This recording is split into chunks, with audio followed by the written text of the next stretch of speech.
Morning વિદ્યાર્થી મિત્રો, હવે આજનો લેક્ચર જોઈ અને આશ્ચર્યચકિત થવાની જરૂર નથી,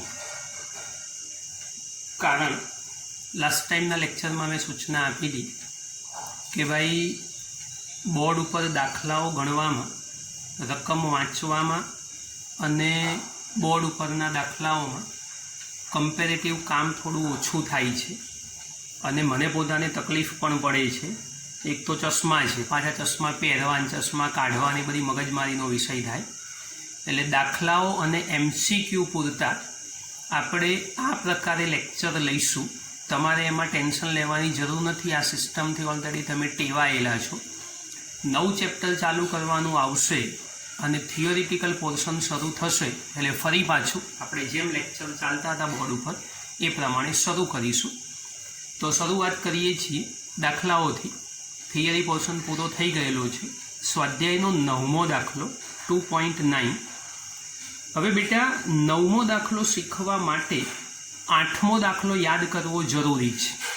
એટલે તમે લેક્ચર જોવાની શરૂઆત કરો અને 9મો દાખલો આપણો શરૂ થાય એ પહેલાં વિડીયો 2 મિનિટ અટકાવી અને જૂના લેક્ચરમાંથી 8મો દાખલો પહેલાં જોઈ લેવાનો, કેમ કે એને રિલેટેડ કામ એ 9મા દાખલામાં છે.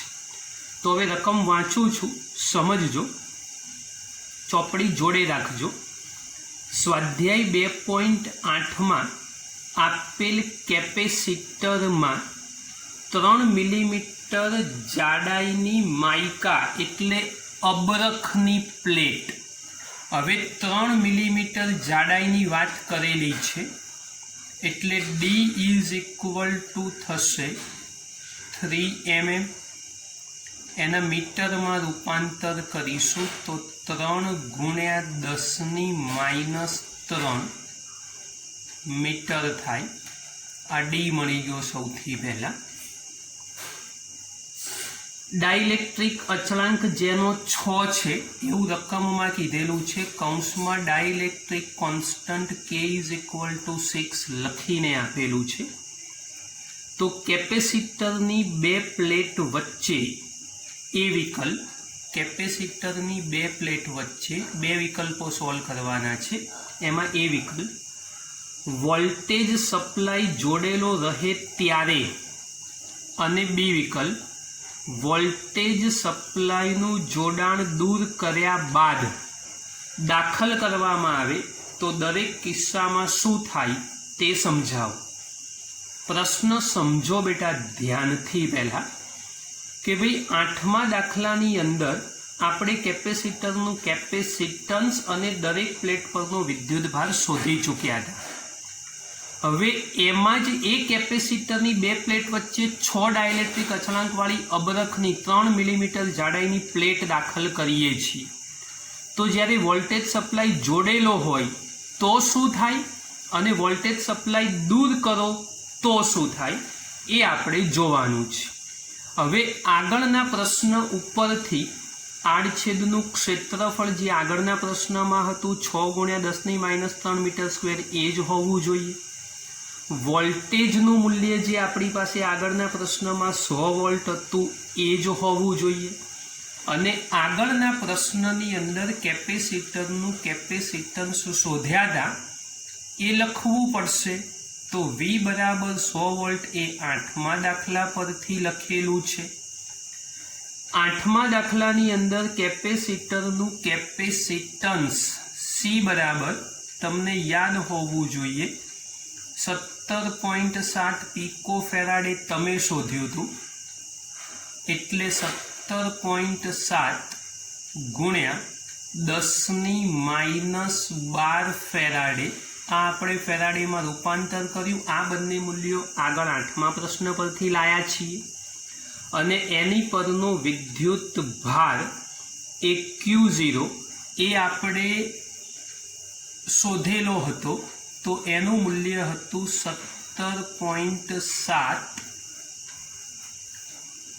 × 10⁻10 કુલમ. આ 8મા પ્રશ્ન પરથી વાતો શોધેલી છે, લખ્યું છે. હવે બે વિકલ્પ છે આપણી પાસે. પહેલા વિકલ્પમાં ડાયઇલેક્ટ્રિક દાખલ કરો અને બીજા વિકલ્પની અંદર વિદ્યુત સ્થિતિમાન શોધવા માટેની વાત છે. તો વિદ્યુત સ્થિતિમાન એ ડાયઇલેક્ટ્રિક દાખલ કરો ત્યારે સપ્લાય જોડો તો શું થશે એ જોઈશું. એટલે કે એનું કેપેસિટન્સ આપણે શોધવાનું છે. તો આપણું સૂત્ર તૈયાર છે કે ભાઈ ડાયઇલેક્ટ્રિક દાખલ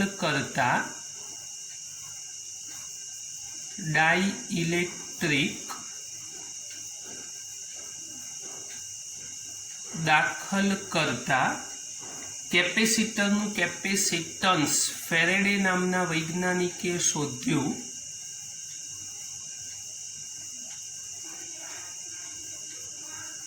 કે કેપેસિટન્સ વધે છે. સૂત્ર ઓલરેડી સાબિત થઈ ગયું હતું. C dash is equal to six K, પણ અહીંયા આગળ આપણી પાસે C0 છે તો C0 લઈશું કે જે આગળના પ્રશ્નમાં તમે શોધેલું છે. પેલાને સી ડેશ નામ આપ્યું તો સિક કે અથવા C0 ઇન્ટુ કે બરાબર 6 ડાયઇલેક્ટ્રિક અચળાંક ખબર છે અને C0 બરાબર 17.7 ગુણ્યા 10⁻12. કમ્પ્લીટ સાદુરૂપ કરશો તો 106.2 ગુણ્યા 10⁻12 ફેરાડે થાય. એટલે જવાબ આવશે 106.2 પીકો ફેરાડે. આ કેપેસિટરનું કેપેસિટન્સ એવું પૂછ્યું છે રકમમાં કે ભાઈ શું થાય તે સમજાવો. તો કેપેસિટન્સ આટલા ઘણું થશે એવી આપણને સમજ પડવી જોઈએ. હવે બી વિકલ્પ, આ વોલ્ટેજ સપ્લાય જોડેલો હોય ત્યારની વાત છે. હવે વોલ્ટેજ સપ્લાય ચાલુ રાખી અને વિદ્યુત ભાર શોધીએ. આ વોલ્ટેજ સપ્લાય ચાલુ રાખ્યું ત્યારે જ બે મુદ્દા શોધેલા છે, સમજજો. એટલે વોલ્ટેજ સપ્લાય જોડેલો હોય તો કેપેસિટન્સ મળ્યું અને કેપેસિટન્સ મળ્યા પછી આ બી મુદ્દો નથી, સોરી, આ એ મુદ્દાની પહેલી વાત અને આ બી મુદ્દો પછી કરીશું. આ એ મુદ્દાની બીજી વાત કે ભાઈ ડાયઇલેક્ટ્રિક દાખલ કરી અને વોલ્ટેજ જોડેલો હોય તો કેપેસિટન્સ આટલું થયું. હવે એના પરનો વિદ્યુત ભાર પણ શોધી દઈએ. તો કેપેસિટર પરનો વિદ્યુત ભાર જે ઓલરેડી 8મા પ્રશ્નમાં તમે શોધેલો છે એ જ પ્રમાણે Q dash is equal to C dash into V. C dash એટલે ડાયઇલેક્ટ્રિક દાખલ કર્યા પછીનું capacitance. Therefore Q dash is equal to, ચલો પછીના કેપેસિટન્સની અંદર સી ડેશની જગ્યાએ થશે 106.2 ગુણ્યા 10⁻12 અને વોલ્ટેજનું મૂલ્ય છે આપણી પાસે 100. કમ્પ્લીટ સાદુરૂપ તમે કરશો તો Q dash is equal two કેટલા મળશે? 106.2 ગુણ્યા 10⁻10 કુલમ.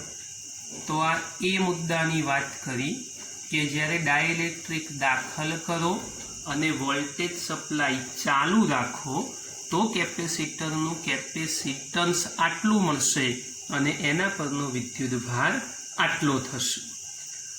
હવે વોલ્ટેજ સપ્લાયનું જોડાણ દૂર કરો તો શું પરિસ્થિતિ થાય એ આપણે જોવાની છે. તો સમજો કે ભાઈ કેપેસિટરને બેટરીથી દૂર કરવાનો પ્રયત્ન કરો તો જ એનો વોલ્ટેજ સપ્લાય અલગ કર્યો એવું કહેવાય. એટલે હવે બી મુદ્દા માટેની વાત કરીએ તો વોલ્ટેજ સપ્લાય દૂર કરતા, આ જોડેલું હોય ત્યારે શોધ્યું. હવે વોલ્ટેજ સપ્લાય દૂર કરવા માટેની વાત કરીએ એટલે કે વોલ્ટેજ સપ્લાય ખસેડી લઈએ, બેટરી છોડી નાખીએ. તો એવા સંજોગોમાં કેપેસિટરની પ્લેટો પરનો વિદ્યુત ભાર એ અચળ ભૌતિક રાશિ છે, માટે વિદ્યુત ભાર એ બદલાશે નહીં. એટલે કે આગળ જેટલો હતો એટલો જ રહેશે. એટલે કેટલો? જે 8મા પ્રશ્નમાં તમે શોધેલો છે એટલો. એટલે વિદ્યુત ભારનું મૂલ્ય Q ઇઝ ઇક્વલ ટુ 17.7 ગુણ્યા 10⁻ -10 કુલમ આ એટલો જ રહેશે, આ યાદ રાખજો। પણ કેપેસિટરની બે પ્લેટ વચ્ચે જો ડાઇલેક્ટ્રિક દાખલ કરો તો એનું પોટેન્શિયલ ડિફરન્સ એટલે આ વિદ્યુત ભાર શોધ્યો। હવે વિદ્યુત સ્થિતિમાન શોધીએ। વિદ્યુત સ્થિતિમાન એટલે વોલ્ટેજની વાત થઈ, તો એ વિદ્યુત સ્થિતિમાન તમે શોધો તો એ વિદ્યુત સ્થિતિમાન એ આગળના વિદ્યુત સ્થિતિમાન કરતાં કેટલા ભાગનું થવું જોઈએ? તો છઠ્ઠા ભાગનું। કારણ કેપેસિટરનું કેપેસિટન્સ એ જો 6 ગણું થતું હોય તો Q બરાબર CV સૂત્ર તમે મૂકો તો એમાં વોલ્ટેજનું મૂલ્ય એ છઠ્ઠા ભાગનું થવું જોઈએ, એટલે 100 ભાગ્યા 6 તો ઇઝ ઇક્વલ ટુ થશે 16.6 વોલ્ટ। તો આ બે યાદ રાખજો, બે અલગ અલગ પ્રકારના મુદ્દાઓ છે। સૌથી પહેલા નંબરની અંદર જ્યારે વોલ્ટેજ સપ્લાય જોડેલો હોય તો શું થાય એ વિકલ્પમાં શોધ્યું, એનું કેપેસિટન્સ અને વિદ્યુતભાર બંને ચેન્જ થશે જે શોધી નાખ્યા। જ્યારે વોલ્ટેજ સપ્લાય દૂર કરો એટલે કે બેટરીથી છોડી નાખો તો શું થાય, આ એ મુદ્દાની વાત કરી, યાદ રાખજો। એટલે પ્લેટો પરનો વિદ્યુત ભાર એ 100 હતો એમાંથી 106 થયો। કેપેસિટન્સનું મૂલ્ય બી આપણે 6 વડે ગુણાકાર કરીને શોધ્યું એટલે 6 ઘણું થયું, વિદ્યુત ભાર બી 6 ઘણો થયો એવું કહેવાય। જ્યારે બીજા મુદ્દામાં, આગળના મુદ્દામાં પોટેન્શિયલનો કોઈ જ ફરક નહીં પડે વિદ્યુત સ્થિતિમાન, પણ બી મુદ્દામાં વિદ્યુત સ્થિતિમાનમાં ફેરફાર થશે। તો આ યાદ રાખજો, અગત્યનો પ્રશ્ન છે અને આ પ્રશ્નમાં મેક્સિમમ સમય લીધો છે, કારણ 8મા દાખલાને રિલેટેડ પ્રશ્ન છે। 8મો પ્રશ્ન જોઈ પછી આ દાખલામાં આગળ વધજો। બેટા હવે નવો પ્રશ્ન, સ્વાધ્યાયનો 11મો, રકમ વાંચું છું, ચોપડીમાં જોજો જરા। 600 પિકોફેરાડેનું એક કેપેસિટર 200 વોલ્ટના સપ્લાય સાથે સપ્લાય વડે વિદ્યુત ભારિત કરવામાં આવે છે। 600 પિકોફેરાડેનું એક કેપેસિટર 200 વોલ્ટના સપ્લાય વડે વિદ્યુત ભારિત કરવામાં આવે છે। ચાલો સૌથી પહેલાં આમાં જે આપેલું છે એનો ઉપયોગ કરીએ તો C ઇઝ ઇક્વલ ટુ 600 પિકોફેરાડે અને વિદ્યુત સ્થિતિમાનનું મૂલ્ય આપેલું છે 200 વોલ્ટ, આના વડે વિદ્યુત ભારિત કરવામાં આવે છે। પછી તેનું સપ્લાય સાથેનું જોડાણ દૂર કરવામાં આવે અને બીજા વિદ્યુત ભારિત ન હોય તેવા 600 પિકોફેરાડેના કેપેસિટર સાથે જોડવામાં આવે તો આ પ્રક્રિયામાં કેટલી ઉર્જા ગુમાવાઈ હશે? સમજો બેટા, પહેલાં 600 પિકોફેરાડેનું કેપેસિટર છે, એને 200 વોલ્ટના સપ્લાય સાથે જોડી દીધું, તો સૌથી પહેલાં આપણે આની પ્રારંભિક ઉર્જા શોધી નાખીએ। તો આ સૌથી પહેલા નંબરમાં પ્રારંભિક ઉર્જા મળશે, U1 નામ આપીશું, સૂત્ર થશે 1/2 CV²। C આપણી પાસે તૈયાર છે એટલે CV² આ પ્રારંભિક મૂલ્ય આપણને મળી જશે। હવે આ C આપણી પાસે છે ને એને C1 નામ આપી દઈએ એટલે આગળ હજુ કદાચ બીજું કેપેસિટરનું કેપેસિટન્સ શોધવાનું થાય તો તકલીફ ના પડે। ચલો, માટે U1 ઇઝ ઇક્વલ ટુ 1/2 ગુણ્યા 600 ગુણ્યા 10⁻12 અને 200નો વર્ગ। સાદુરૂપ તમારે જાતે કરવાનું છે, સાદુરૂપ જાતે કરશો તો જવાબ આવશે 12। આ 2 કેન્સલ થઈ જશે અને 2નો વર્ગ 4 થશે એટલે 1 બગડો વધશે એટલે 6 દુ 12 ગુણ્યા 10⁻6 જૂલ આટલી ઉર્જાનું મૂલ્ય થયું। -6 દૂર કરો તો માઇક્રો જૂલ લખવું હોય તો લખી શકાય, એ તો તમે જાણો જ છો।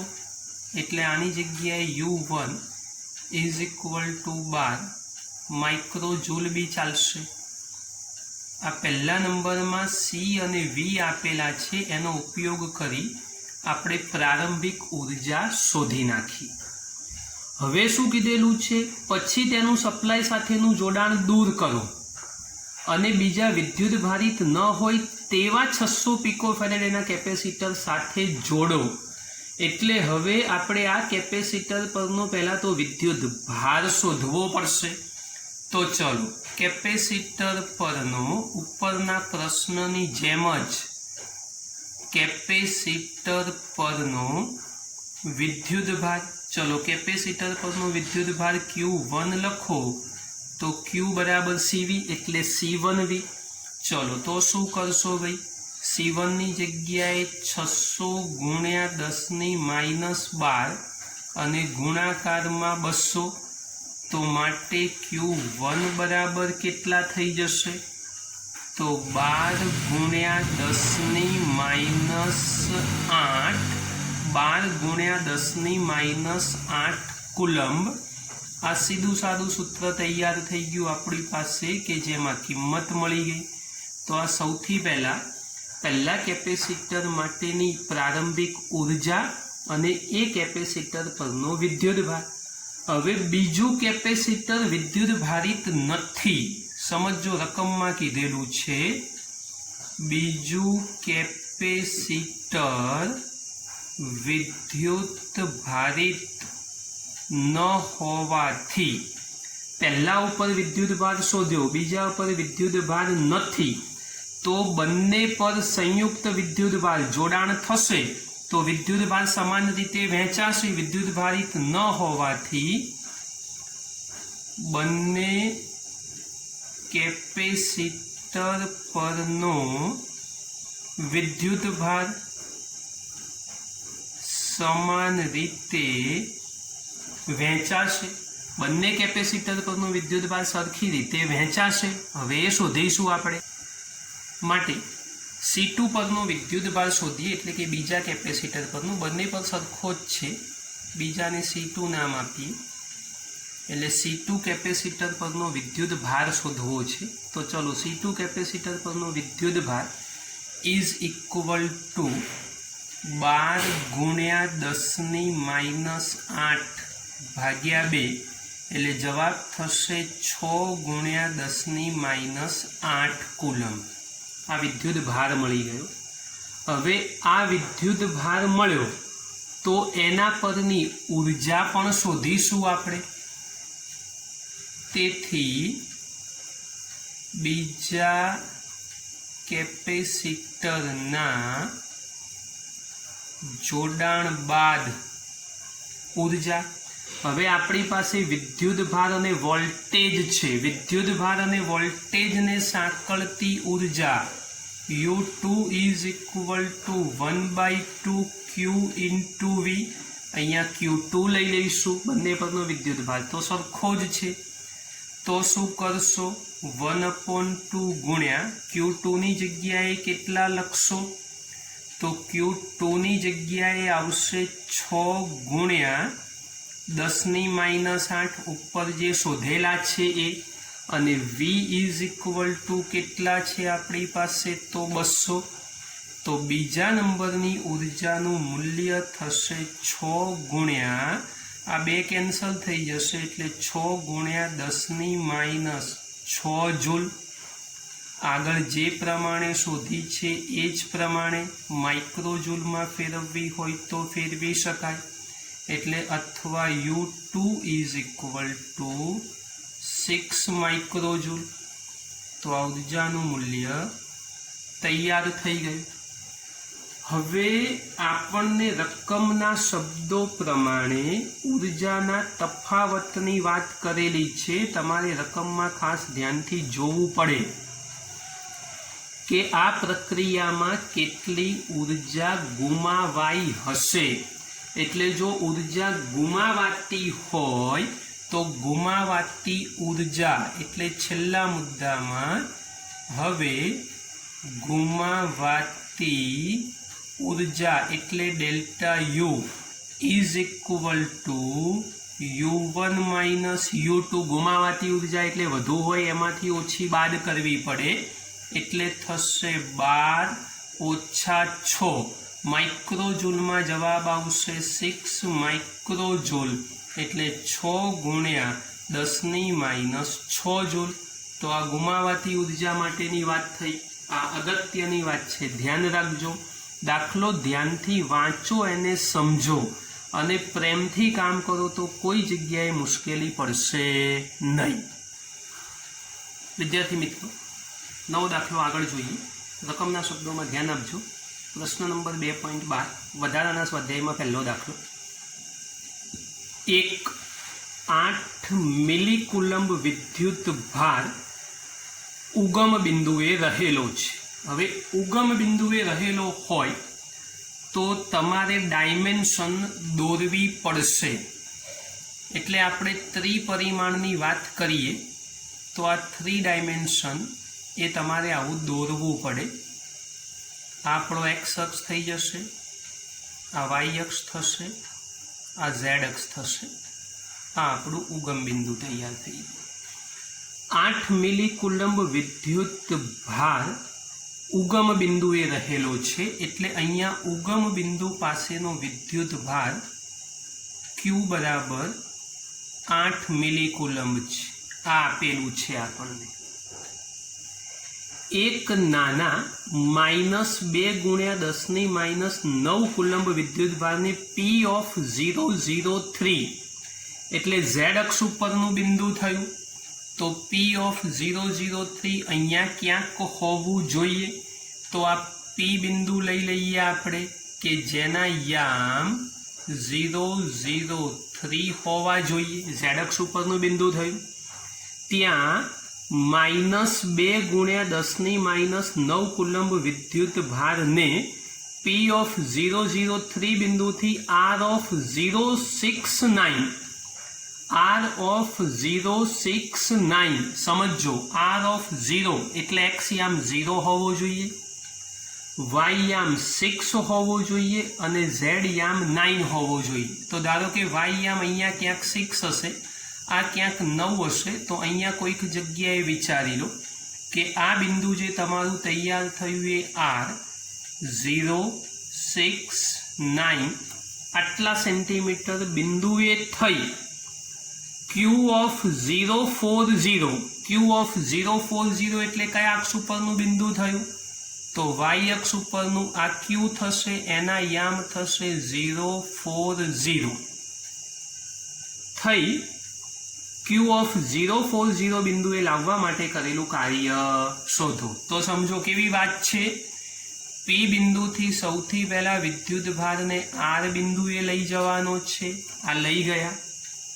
R બિંદુથી આપણે Q બિંદુ ઉપર પાછા આવવાનું છે। તો આ Q બિંદુ ઉપર પાછા આવી ગયા અહીંયા આગળ।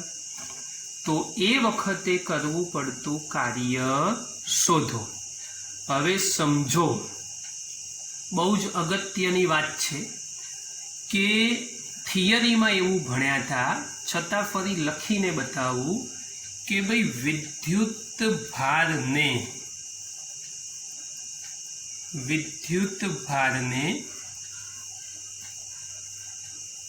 એક બિંદુથી બીજા બિંદુ પર લઈ જતા કરવું પડતું કાર્ય એ માર્ગ પર આધારિત નથી। યાદ રાખજો, આવું શીખવાડેલું છે કે માર્ગ પર આધારિત નથી। તેથી P થી Q આપણે P બિંદુથી Q બિંદુ ઉપર જતા કરવા પડતા કાર્યની વાત કરીશું। રસ્તા ઉપર આધારિત નથી એટલે અહીંથી આમ ગયા ને અહીંથી આમ ગયા એવું નહીં। ક્યાં છો અને ક્યાં પહોંચ્યા એ જ અગત્યના। તમારા માટે પ્રારંભિક અને અંતિમ સ્થાન 11માં પણ શીખવાડેલું છે। અહીંયા છો અને અહીંયા પહોંચવાનું છે, ઘેર છો અને ક્લાસમાં આવવાનું છે। તો આ બે સ્થાન જ અગત્યના। કયા માર્ગ ઉપર આવો છો એનું કોઈ મહત્વ નથી, એવું આગળ પણ શીખવાડ્યું, આ ચેપ્ટરમાં પણ શીખવાડ્યું। તો આપણે P થી Q પર સીધી સાદી નોર્મલ વાત, P થી Q પર જતા કરવું પડતું કાર્ય શોધીએ, પી બિંદુથી ક્યુ બિંદુ ઉપર જતા કરવું પડતું કાર્ય શોધીએ. તો ચલો એના માટે સૂત્ર શું શીખ્યા હતા ભાઈ? W=Q × ΔV. યાદ કરો.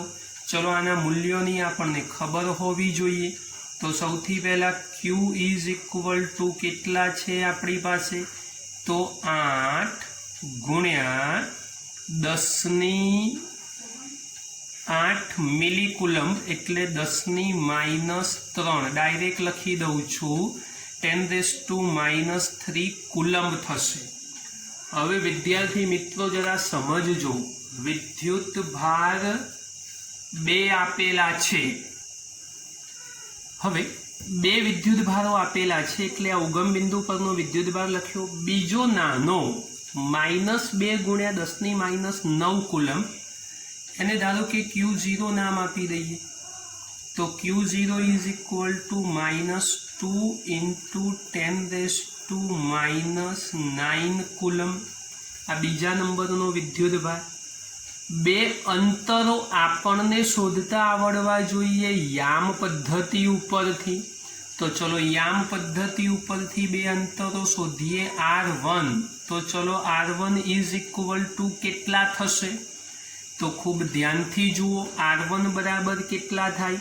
તો કયા બિંદુ માટેની વાત કરશો? R1 એટલે P બિંદુ માટેની. તો P બિંદુ માટે R1 = કેટલું અંતર દેખાય છે? તો 3 સેન્ટીમીટર. મીટરની જરૂર પડે ત્યાં કરી દેવાનું છે.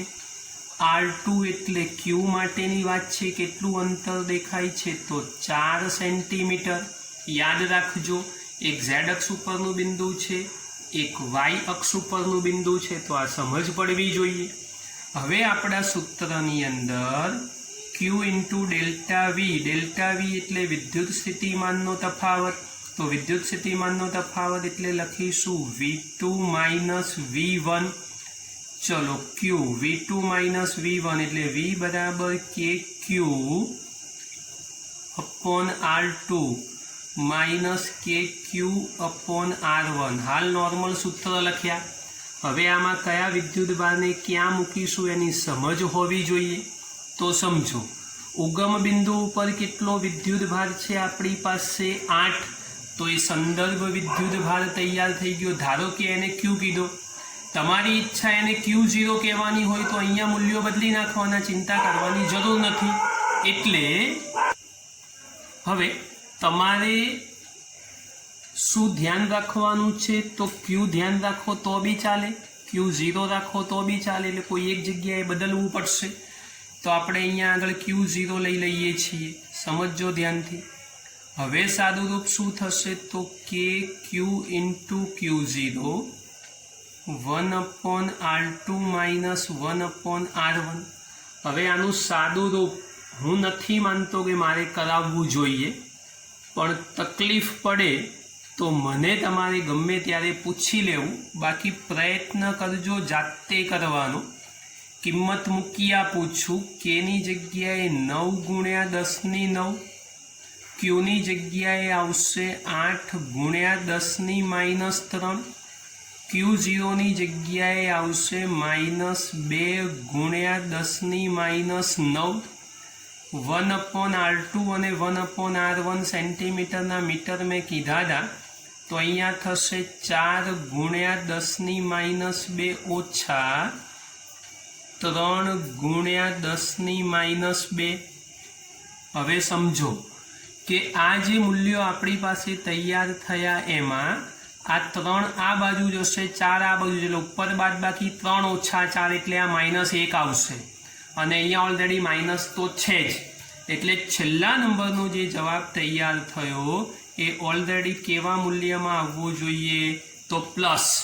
એટલે તમારે ગભરાવાની જરૂર નથી. ગણતરી જાતે કરી શકાય એમ છે. ગણતરી જાતે કરજો. જવાબ આવશે 1.19 જૂલ આ કાર્ય થશે તમારું અંતિમ. પણ ગણતરી કર્યા પછી ડાયરેક્ટ નથી લખી દેવાનું, ધ્યાન રાખજો. અથવા એપ્રોક્સિમેટ આને W = 1.2 જૂલ એ લખવું હોય તો પણ લખી શકાય. તો બેટા દાખલો સહેલો છે, ધ્યાન રાખજો. ફરી એકવાર કહું, આ આર બિંદુ જે આપણી આકૃતિમાં હતું એને જવાબ સાથે કોઈ નિસ્બત નથી, એટલે આર બિંદુની ગણતરી તમારે કોઈ જગ્યાએ કરવાની નથી, કારણ માર્ગ ઇમ્પોર્ટન્સ નથી, માર્ગ ઉપર કશું આધાર જ નથી રાખતું, એ તમે જાણો છો. એટલે ખાલી નોંધ માટે લખું છું અહીંયા તમારા નોલેજ માટે કે ભાઈ આ દાખલા પૂરતું આર બિંદુને ધ્યાનમાં લેવાનું નથી. યાદ રાખજો, આર બિંદુને ગણતરીમાં લેવાનું નથી. હવે સ્વાધ્યાયનો 15મો પ્રશ્ન ધ્યાનથી સમજજો બેટા. વર્ણનાત્મક પ્રશ્ન છે એટલે લખાણ લખવું પડશે, પણ થોડુંક ધ્યાન આપજો. અંદરની ત્રિજ્યા સ્મોલ r1 અને બહારની ત્રિજ્યા સ્મોલ r2 ધરાવતી એક ગોળાકાર સુવાહક કવચ પરનો વિદ્યુત ભાર કેપિટલ Q છે. સમજો, બે ત્રિજ્યાઓ વાળી કવચ. હવે એકચ્યુઅલી સમજ પડવી જોઈએ તમને આમાં. આ એક કવચ છે પોલો ગોળો, જેની અંદરની ત્રિજ્યા r1 અને બહારની ત્રિજ્યા r2 છે. એનો અર્થ શું થાય કે કેન્દ્રથી આ અંદરની સપાટી સુધીની ત્રિજ્યા r1 થાય અને કેન્દ્રથી જ આ બહારની સપાટી અહીં સુધીની જે ત્રિજ્યા થશે એ r2 થશે. એ કવચની સપાટી પરનો વિદ્યુત ભાર કેપિટલ Q જેટલો છે, એટલે આની પર આપણે કેપિટલ Q જેટલો વિદ્યુત ભાર મૂકેલો છે. હવે બે વિકલ્પો સોલ્વ કરવાના છે. એમાં પહેલા નંબરમાં એ વિકલ્પની વાત કરીએ તો કવચના કેન્દ્ર પર વિદ્યુત ભાર સ્મોલ q મૂકવામાં આવે છે. કવચની અંદરની અને બહારની સપાટી પર વિદ્યુત ભારની પૃષ્ઠ ઘનતા શોધો. સમજો, કવચના કેન્દ્ર પર સ્મોલ q વિદ્યુત ભાર મૂકીએ છીએ. આ રહ્યું કવચનું કેન્દ્ર, અહીંયા સ્મોલ q વિદ્યુત ભાર મૂકીએ છીએ. હવે કવચને બે ત્રિજ્યાઓ તમારી સ્પષ્ટ દેખાય એટલે થોડીક આને વિસ્તૃત આકૃતિ બનાવું કે જેથી બે ત્રિજ્યાઓ સ્પષ્ટ જોઈ શકો. તો આપણે કવચને આવી બનાવી દઈશું કે જેથી એની બે ત્રિજ્યાઓ તમે જો, એકચ્યુઅલી બે નથી, આ એક જ છે, પણ બે ત્રિજ્યાઓમાં તફાવત દેખાય એટલે આપણે આવું કામ કરેલું છે. કવચની બહારની સપાટી પર કેપિટલ Q વિદ્યુત ભાર અને એના કેન્દ્ર પર સ્મોલ q વિદ્યુત ભાર છે. હવે ધ્યાનથી સમજજો કે ભાઈ એની વિદ્યુત ભાર પૃષ્ઠ ઘનતા શોધવાની છે. વર્ણનાત્મક વાતો છે એટલે સમજવાનું. કવચના કેન્દ્ર પર જો સ્મોલ q વિદ્યુત ભાર મૂકો તો કવચની અંદરના ભાગમાં અંદરની સપાટીની નજીક -q વિદ્યુત ભાર પ્રેરિત થાય અને બહારની સપાટી નજીક +q વિદ્યુત ભાર પ્રેરિત થાય. એટલે કે આ જે કવચ છે એ કવચની આ અંદરની સપાટી પર બધો ઋણ વિદ્યુત ભાર પ્રેરિત થશે અને બહારના ભાગમાં ધન વિદ્યુત ભાર પ્રેરિત થશે. એટલે આ બહારનો ભાગ ત્યાં બધો આ રીતે ધન વિદ્યુત ભાર એ પ્રેરિત થવો જોઈએ. આવું થશે આમાં. પરિણામે કવચની અંદરની સપાટી પર પૃષ્ઠ ઘનતા, ચલો અંદર વાત કરીએ તો અંદરની સપાટી પર પૃષ્ઠ ઘનતાને સિગ્મા i, ઇનર માટે i લખીશું, ઇઝ ઇક્વલ ટુ q/a સૂત્ર. ક્યુની જગ્યાએ આપણે લખીશું -q અને a એની જગ્યાએ થશે 4πr1² અંદરની ત્રિજ્યા છે. ચલો બહારની સપાટી માટેની વાત કરીએ તો સિગ્મા o, આઉટ માટે બહારવાળી વાત કરીશું તો થશે q/a. હવે સમજો, બહારની સપાટી પર ઓલરેડી કેપિટલ Q વિદ્યુત ભાર તો છે જ, વત્તા અહીંયા જેમ અંદરની સપાટી પર સ્મોલ q એમ અહીંયા +q પ્રેરિત થયો તો અહીં ટોટલ વિદ્યુત ભાર કેટલો થઈ જવો જોઈએ? Capital Q + small q. એટલે અહીંયા કરીશું આપણે q વત્તા q અને છેદમાં થશે 4πr². તો આ અંદર અને બહાર એ બંનેની સપાટી પર વિદ્યુત ભારની પૃષ્ઠ ઘનતા આપણે શોધી નાખી. હવે બીજા વિકલ્પની વાત છે. આમાં બીજો વિકલ્પ પણ આપેલો છે. તો હવે બી વિકલ્પ ઉપર ફોકસ કરો, એટલે બી વિકલ્પની રકમને ધ્યાનથી સમજો. શું કીધું છે બી વિકલ્પમાં? જો કવચ ગોળાકાર ન હોય પણ ગમે તેવો અનિયમિત આકાર ધરાવતી હોય તો પણ બખોલ કે જેમાં કોઈ વિદ્યુત ભાર નથી એની અંદરનું વિદ્યુત ક્ષેત્ર શૂન્ય છે? જો હા તો સમજાવો. હવે બખોલની અંદરનો કોઈ ભાગ આપણે વિચારીએ કે જેમાં કોઈ પણ પરીક્ષણ વિદ્યુત ભારને આપણે લઈ જાઓ તો એની પર કરવું પડતું કાર્ય શૂન્ય થશે, કારણ અંદર કોઈ પ્રકારનો વિદ્યુત ભાર નથી, પરિણામે ક્ષેત્ર પણ નથી. આથી કવચ જો ગોળાકાર ન હોય અને ગમે તેવા અનિયમિત આકારનું હોય તો એની અંદર એ વિદ્યુત ક્ષેત્ર વિદ્યુત ભારની ગેરહાજરીના કારણે એ કેટલું હોવું જોઈએ? શૂન્ય છે.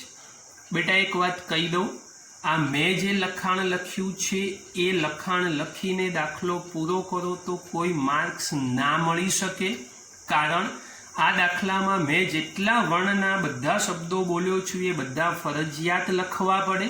વર્ણનાત્મક પ્રશ્ન છે એવું મેં પહેલાં કીધું હતું. એ નહીં બોલો, એ નહીં લખો તો એમાં કોઈ સંજોગોમાં માર્ક્સ મળશે નહીં. માટે ધ્યાન રાખજો, આ બોલવું લખવું ખાસ જરૂરી છે. બોલ્યું છું એ ધ્યાનથી સાંભળો, એને સમજો, પછી લખો, ફાયદામાં રહેશો. નવા પ્રશ્નની શરૂઆત કરીએ. પ્રશ્ન નંબર 16, સ્વાધ્યાયનો 16મો પ્રશ્ન 2.16.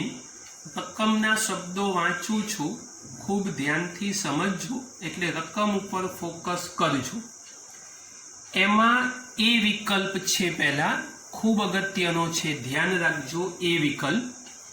હવે એ વિકલ્પમાં શું કીધું છે આપણને કે ભાઈ દર્શાવો કે સ્થિત વિદ્યુત ક્ષેત્રના લંબ ઘટકનું વિદ્યુત ભારિત સપાટીની એક બાજુથી બીજી બાજુ સુધી અસતતપણું E2 - E1 into n caret લખીને બતાવું.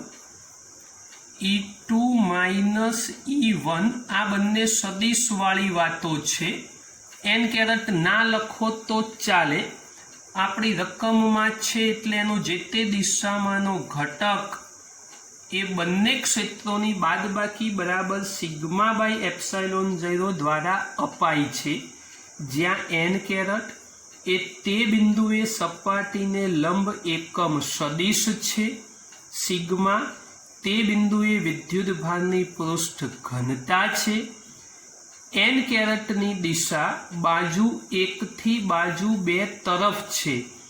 આ પરથી દર્શાવો કે સુવાહકની તરત બહાર વિદ્યુત ક્ષેત્ર sigma into n caret upon ε0 છે.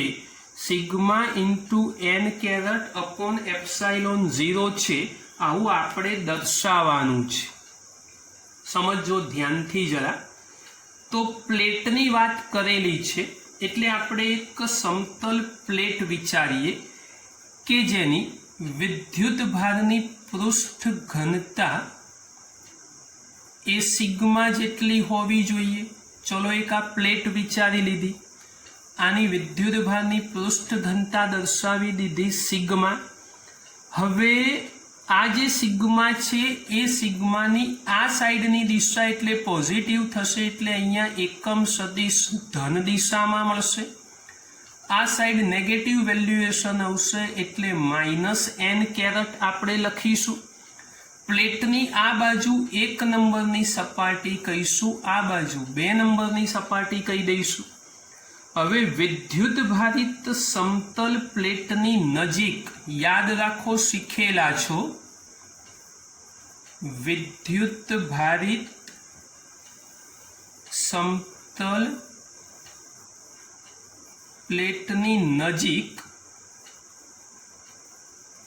વિદ્યુત ક્ષેત્ર E બરાબર σ/2ε0. આવી વાત ઓલરેડી આપણી થિયરીમાં એ સાબિત થઈ ગયેલી છે. આ પહેલા નંબરની વાત છે.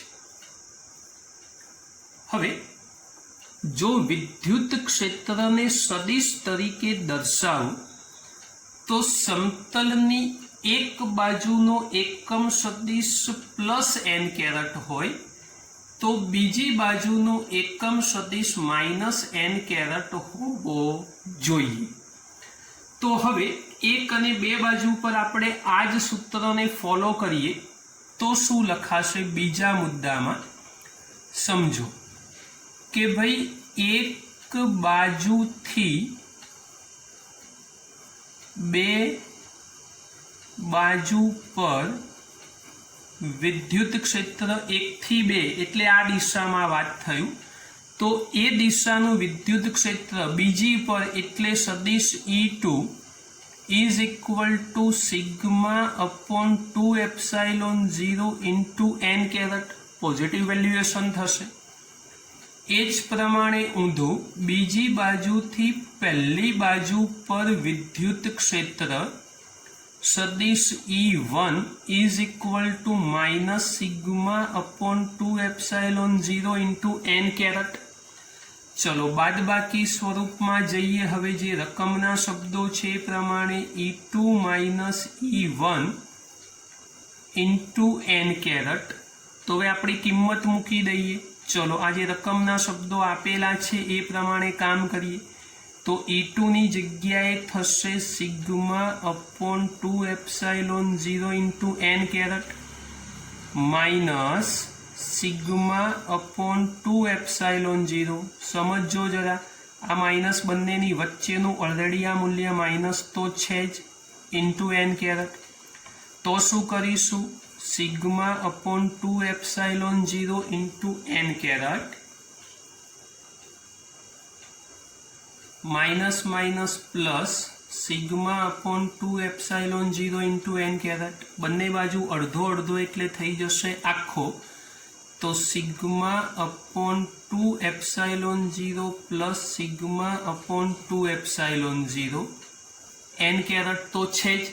હવે અડધો અડધો એટલે આખો થઈ જાય એટલે સૂત્ર બનશે σ/ε0 ઇન્ટુ n કેરેટ. તો આ n કેરેટ તો આપણી પાસે સદિશમાં છે જ, E2 - E1 into n caret. તો આ જે જવાબ લાવવાનો છે એ જવાબ તમારો સાબિત થઈ ગયો આની અંદર. બાકી કશું અઘરું છે નહીં, ઓલરેડી થિયરીમાં આ બાબત આપણે સાબિત કરેલી જ છે. હવે આ સિગ્મા એ વિદ્યુત ભારની પૃષ્ઠ ઘનતાવાળી વાત છે એટલે ખાસ ધ્યાન રાખજો. હવે E1 અને E2 એક પોઝિટિવ વેલ્યુ બીજી નેગેટિવ વેલ્યુ પરસ્પર વિરુદ્ધ દિશા, એટલા માટે એને અસતત કહી શકાય. અને વિદ્યુત ક્ષેત્ર સમાન મૂલ્ય અને વિરુદ્ધ દિશા હોવાથી એનું પરિણામી 0 પણ થાય. એટલે વાહક પ્લેટની બહાર જો ક્ષેત્ર શોધો તો પેલું પરિણામી 0 થઈ જશે, એટલે બહારનું જેટલું ક્ષેત્ર હશે એટલું એક જ તરફની પ્લેટનું મળશે. એટલે ઓલ ઓવર જવાબ એ તમારો બાદબાકી સ્વરૂપની અંદર E1 0 થઈ ગયો, E2 નું મૂલ્ય E જેટલું જ થશે. એટલે જવાબ આવશે તમારો E is equal to σ/ε0 into n caret. જે આપણે સાબિત કરવાનું છે. ખાલી 2 વાક્યો લખવાના છે. ફરી બોલું છું. સદિશ E1 અને સદિશ E2 પરસ્પર વિરુદ્ધ દિશામાં હોવાથી વિદ્યુત ભારિત પ્લેટ પર અસતત અને વાહકની અંદર વિદ્યુત ક્ષેત્ર અદ્રશ્ય. એવા સંજોગોની અંદર સદિશ E1 0, E2 બરાબર E તો E બરાબર sigma upon epsilon 0 into n caret થઈ જશે. આ પહેલા વિકલ્પની વાત જે અગત્યનો છે અને એ વિકલ્પનું સોલ્યુશન આપણે કરેલું છે. હવે બીજા નંબરના વિકલ્પની વાત છે. એ બીજા નંબરનો વિકલ્પ જરા વાંચું છું, ધ્યાનથી સમજજો. પહેલા એ તમને જાતે ગણવા આપું છું. દર્શાવો કે સ્થિત વિદ્યુત ક્ષેત્રનો સ્પર્શીય ઘટક વિદ્યુત ભારિત સપાટીની એક બાજુથી બીજી બાજુ સુધી સતત હોય છે. હવે સૂચન આપેલું છે કે ભાઈ પહેલા માટે ગૌસના નિયમનો ઉપયોગ કરો, બીજા માટે સ્થિત વિદ્યુત ક્ષેત્ર વડે બંધ ગાળા પર કરેલું કાર્ય શૂન્ય આ હકીકતનો ઉપયોગ કરો. બંને મુદ્દાઓ ઓલરેડી આપણે જાણેલા છે. પહેલા મુદ્દાનું સોલ્યુશન મેં કરાયું છે, બીજા મુદ્દાના સોલ્યુશન માટે તમને પ્રેક્ટિસ આપીએ છીએ. પ્રયત્ન કરજો. જો ના આવડે તો ચિંતા કરવાની જરૂર નથી, મને પૂછી લેવાનું, એનું સોલ્યુશન હું કરાવી દઈશ, તમારે ગભરાવાની જરૂર નથી. પણ ઓલરેડી પહેલા ચેપ્ટરનો કોન્સેપ્ટ ગૌસના નિયમની વાત એટલે E.dl વાળી વાત છે અને એ કોન્સેપ્ટથી જશો તો સહેજ પણ તકલીફ પડશે નહીં. છતાં બી એકવાર કેલ્ક્યુલેશન કરજો. મુશ્કેલી લાગે તો પૂછજો, બાકી ચિંતા કરવાની જરૂર નથી. આજના લેક્ચરમાં જે દાખલા ગણાયા છે એ પ્રેમથી તૈયાર કરી નાખજો અને તૈયાર કરશો તો હવે આગળ ફરી પરીક્ષા આવશે એમાં ઓછી તકલીફ અનુભવશો. બાકીની વાત તો નેક્સ્ટ લેક્ચરમાં કરીશું.